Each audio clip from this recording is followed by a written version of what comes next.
O que o advogado Paloma, do MST, falou? Ele falou o seguinte: na pandemia teve menos invasão, porque nós ficamos em casa. Que casa? Pois é, bela pergunta. Aí agora, por que não está tendo invasão agora? Quem tem medo? Eles estavam na propriedade deles enquanto teve a... Eu não sei. Não, pra vocês entenderem a notícia. Nesse começo de governo, teve mais invasão que nos 4 anos do Bolsonaro. Uhum. Tá? E tava assim. Aí começou a CPI e parou. O dado. Não, você tem dado? O dado é esse. Essa é mais uma narrativa que eu acho interessante. Você vê que a narrativa tem da direita à esquerda, né?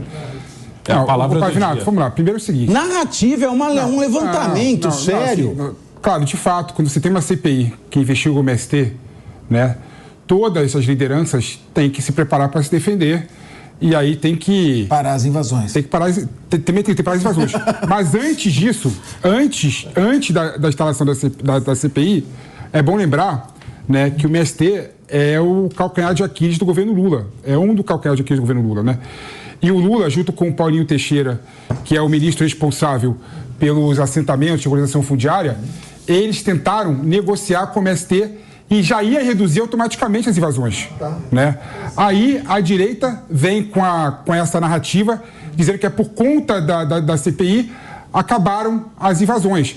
Foi uma conjugação de fatores. Claro que a CPI também ajudou, mas não porque o pessoal tem medo da CPI. Até porque já tiveram outras CPIs sobre o MST no passado. A CPI ajudou porque o movimento teve que parar para se preparar para se defender. É porque dessa vez vai ser séria. Então é isso.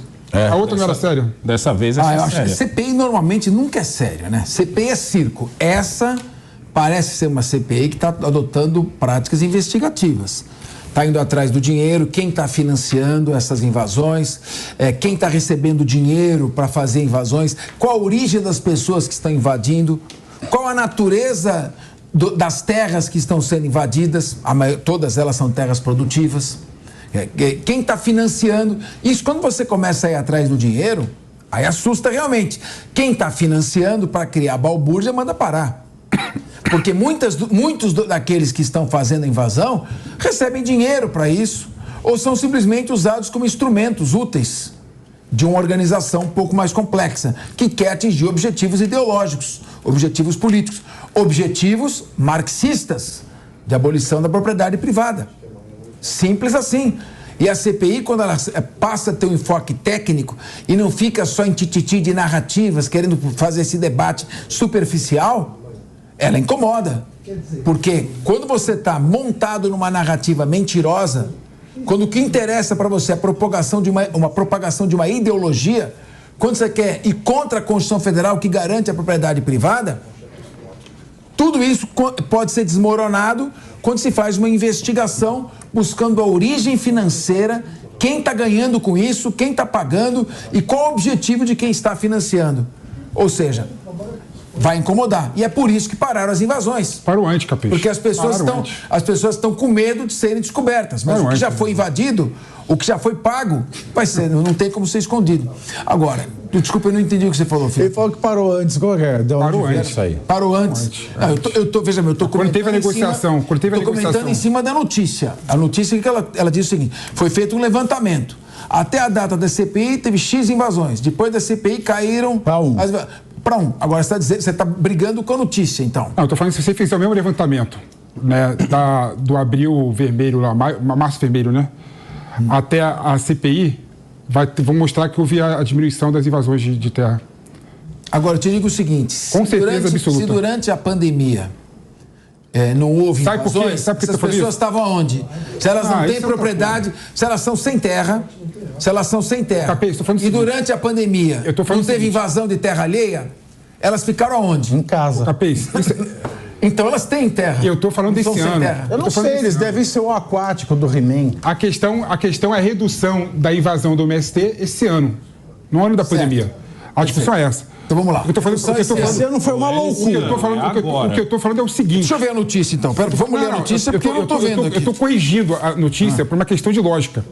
Entre janeiro e maio, mais de 50 ocupações haviam sido registradas.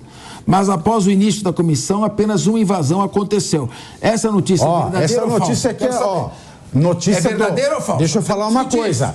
Eu vou falar uma coisa. Essa notícia aqui, eu tenho que fazer o login, que é do Diário Oficial, tá?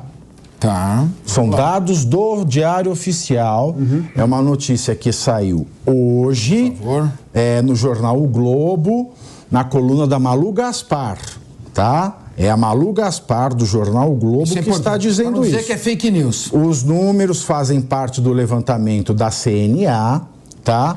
E diz: a única invasão ocorrida após a CPI foi em uma fazenda produtiva em Santa Cruz do Rio Pardo, São Paulo, 350 quilômetros da capital paulista, há exatamente um mês, tá?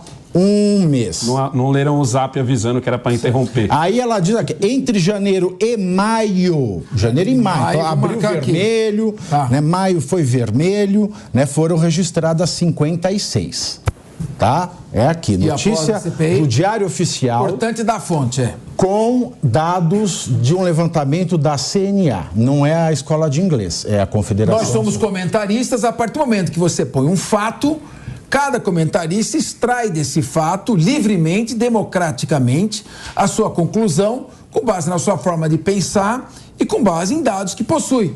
Então, na minha maneira de pensar, a CPI teve, sim, direto impacto, porque tem um marco divisório. E teve um impacto porque chega a continuar, as invasões a continuarem no ritmo que se encontravam, dariam cada vez mais combustível para a investigação localizar os que são responsáveis pelo financiamento, planejamento e estratégia de violação da Constituição Federal. Tinha mais invasão do que Chaves na programação da SBT. Nós temos que comentar. Agora, se ele tiver uma conclusão, ele tem o direito de ter uma conclusão diferente, mas a minha conclusão da notícia é essa. Eu vou fazer, Pedro Lupion, eu vou ler o que o Pedro Lupion falou e eu te passo. Aspas, tá? O próprio governo mandou o MST parar. Estava criando prejuízo político para o próprio governo. A gente sabe quem comanda tudo. O efeito imediato que poderia se produzir já aconteceu. Então, é o governo que manda? Foi o que eu coloquei aqui no começo. Então, o governo manda. Vamos lá. O ápice da invasão do MST esse ano foi Abril Vermelho. E depois dessa invasão, né, desse movimento de invasão no Brasil todo, que foi Abril Vermelho, o que aconteceu? O governo Lula pediu para parar a invasão das terras. O Paulo Teixeira, que é o ministro responsável pela regularização fundiária, negociou com os dirigentes do MST a questão dos assentamentos, né? E isso também foi um fator que reduziu a invasão do MST. Então, assim, eu só vou conseguir falar para vocês que só foi determinante a CPI e não os outros fatores se a gente fizer o seguinte recorte: calcular o número de invasão até abril, né, e comparar com abril até estar... Mas eu não tiro razão. Eu te falo o seguinte... Esse fator que você trouxe é mais preocupante ainda. Porque se o governo mandou e o MST parou, ligue os pontos. São vários fatores. Eu queria manter queria manter a palavra com você, mas só fazer uma pergunta, não quero tomar a palavra sua. Tá, uma outra notícia aqui. O terceiro mandato de Lula já tem o maior índice de invasões desde 2016 e acumulou em apenas 6 meses quase o total de ocupações durante os 4 anos do governo Jair Bolsonaro. E aí você diz, com base nesse fato, o governo mandou parar e parar as invasões. Então, também ele estava mandando invadir, então? Não, então, me explica isso aqui. Não, esse é um dado objetivo, não é opinativo. Não tem correlação. Esse é um dado objetivo. Não, eu te respondo simples, né? O MST é um movimento de esquerda. O governo que ganhou as eleições ano passado é o governo de esquerda. Uma forma de pressão do MST, não estou fazendo juízo de valor aqui não, do MST pressionar o governo Lula para fazer regularização fundiária e assentamento é invasão de terra. Ponto. Obviamente, por isso que aumentou a invasão com o governo Lula, no começo do governo Lula. E por que parou agora? Entendeu? Por vários fatores. A CPI foi um deles, mas também o fato do governo... a concordar. Mas eu sempre falei isso desde o começo, Capicho. Tudo bem. Eu acho. Mas não só a CPI. Não só a CPI. O governo mandou parar. A negociação do governo com o MST também foi. Então, por que o governo não negociou antes da CPI? Não, negociou antes da CPI. Não, por que antes de ter as invasões? Por que não negociou no início do mandato? Não, ele Negociou negociou, não é à toa que eles conseguiram. Negociou em abril, entrar no negociou em governo março. também. Negão tocou aí no ponto G. Eles conseguiram. Eles Ponto conseguiram G, colocar pessoas ponto que governo. queriam no governo. Eles conseguiram. Gente, o que vocês têm que entender sobre o MST ou qualquer desse tipo de grupo é bem simples. Vamos supor que eu vou lá e vou fundar o MSN, entendeu? O do Negão, certo? E aí funciona assim. Eu vou lá e começo a cadastrar pessoas que estão precisando de terra, certo? Aí eu vou lá e cadastro 1.000 pessoas. Eu tenho 1.000 famílias ali na minha mão ali para eu poder cadastrar 1.000 pessoas que estão precisando de terra. Aí o certo seria eu chegar no governo e dizer assim, governo, você que detém a maior posse de terras do Brasil, porque a União é quem detém, o que você acha da gente dividir entre essas pessoas aqui, essas 1.000 que eu tenho aqui na minha mão, certo? Mas o governo não quer isso.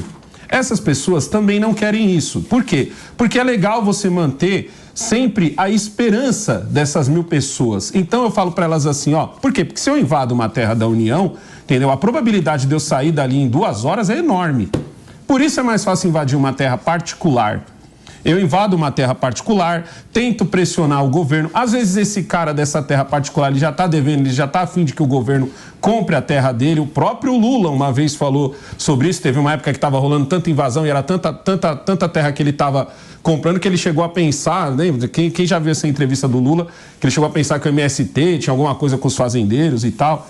Mas não, no final das contas, o que eu vou querer? Eu vou querer juntar cada vez mais pessoas, 1.000, 10.000, 20.000, 30.000, 40.000, e ao invés de eu ir lá e negociar com o governo para que o governo passe as terras da União para essas pessoas, obviamente não só a terra, porque também precisa de uma infraestrutura, a gente está falando de pessoas que vão plantar nessa terra, então elas precisam de incentivo para poder comprar os insumos, para poder comprar maquinário, precisam de boas estradas para poder escoar a sua produção, mas no final das contas, a gente está discutindo aqui, sabe o quê?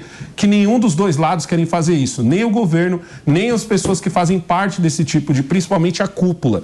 Porque essas 10, 20, 30, 40, 50, 100.000 pessoas que às vezes são cadastradas, elas elegem um vereador, elas elegem um deputado, elas ajudam a eleger um prefeito, elas ajudam a eleger um presidente. Quantos comícios do Lula não tinha lá a bandeira do MST? Quantos comícios do Lula não tinha a bandeira do MTST? É assim que funciona, porque o próprio Lula falou esses dias, coisa que eu também já cansei de falar aqui, já estava chato já eu falando sobre isso, que era o fato de que a própria União deveria estar mapeando essas terras da União para poder dizer assim, ó, para o MST só chegar com o cadastro. Olha que simples, vamos fazer de conta que o Felipe é o presidente. Então eu sou do MST e digo assim, desde que ele foi inventado. Olha aqui, meu querido presidente, eu tenho aqui um cadastro com um mundaréu de pessoas aqui, ó, que estão realmente precisando de terra. Aproveita ele está parecido com o Lula em 2005. Ele está mesmo. Aproveita o embalo, ó, já vamos fazer aqui uma infraestrutura para ajudar eles. Aproveita o embalo e já vamos cadastrar todo mundo aqui na caixa para a gente poder ajudar eles a comprar semente, para poder ajudar a comprar maquinário. Os que já têm já uma certa experiência. Comprar o quê? Maquinário. Entendeu? O que mais? Semente, maquinário. Disso eu entendo. Entendeu? Olha como seria. O próprio Lula falou isso junto com o Marcos Uchoa. Eu tive uma ideia de que a gente podia fazer isso. Falou, você não teve uma ideia, você está assistindo Linha de Frente. Admite que é mais bonito. Ou leu a lei, né? Porque o INCRA foi inventado justamente para isso. Mas aí você elimina um problema, que é uma coisa que o político odeia.